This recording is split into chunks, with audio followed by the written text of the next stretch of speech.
Bombardier, no? Thank you so much for having me here, for giving me a chance na makasabat sini nga mga palabakutanon. You know, ini nga problema is adugay na ni siya, no? Actually, ginapabalo ko na ni si DP nga mga pumunuyo nagareklamo na.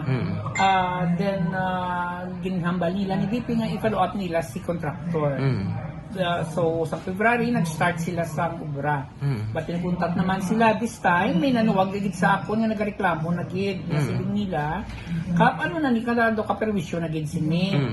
So, you know, nakita mo man ito pang dumaan na itong daan, kaya that project is farm to market, so yan, siya ni Department of Agriculture, yan, siya ni DA. And si DPW, isang nag-implement.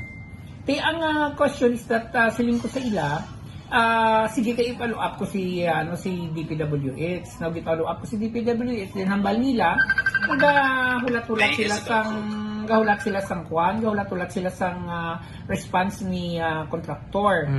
But until now, nauntat naman.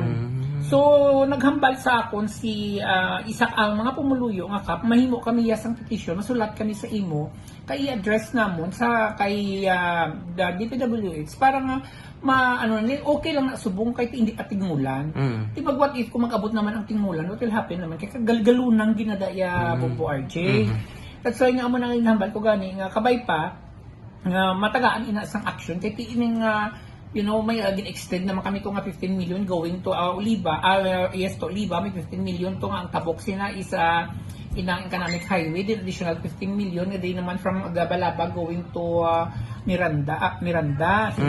Now, ina siya, wala pa matapos-tapos. Na hindi siya bala namin, lang tao, hindi pa ni ganyan matapos, mayara naman. Dahil something daw, amo na ang klase ng obra. That's why itong ginahulat ko. Subong, ang petition letter halin sa mga pumuluyo sa sila Purok Balabag, kay mapadala kami sulat sa kay DPWH para nga ma-address ina nga problema. Kagugay naging sa Bombo RJ, ay gidya pong ginatandong. Saan o nag-start? Ang pag-ubra sina. That was before pa sa local election. Nag-start na siya. So imagine mo bala, dugay na start election naman. So hasta subong wala na siya matandog. Ang ginareklamo na rin nga, doon medyo nubo mo lang sa actually, no? Hindi maging sa totally kita makalaba. O tod lang galing sakop ka barangay Granada, Dira. Yeah, tod sa oo. Saan lang sila yung nag-start? Sa construction, nag-start na sila, before mag local election, isang sugdan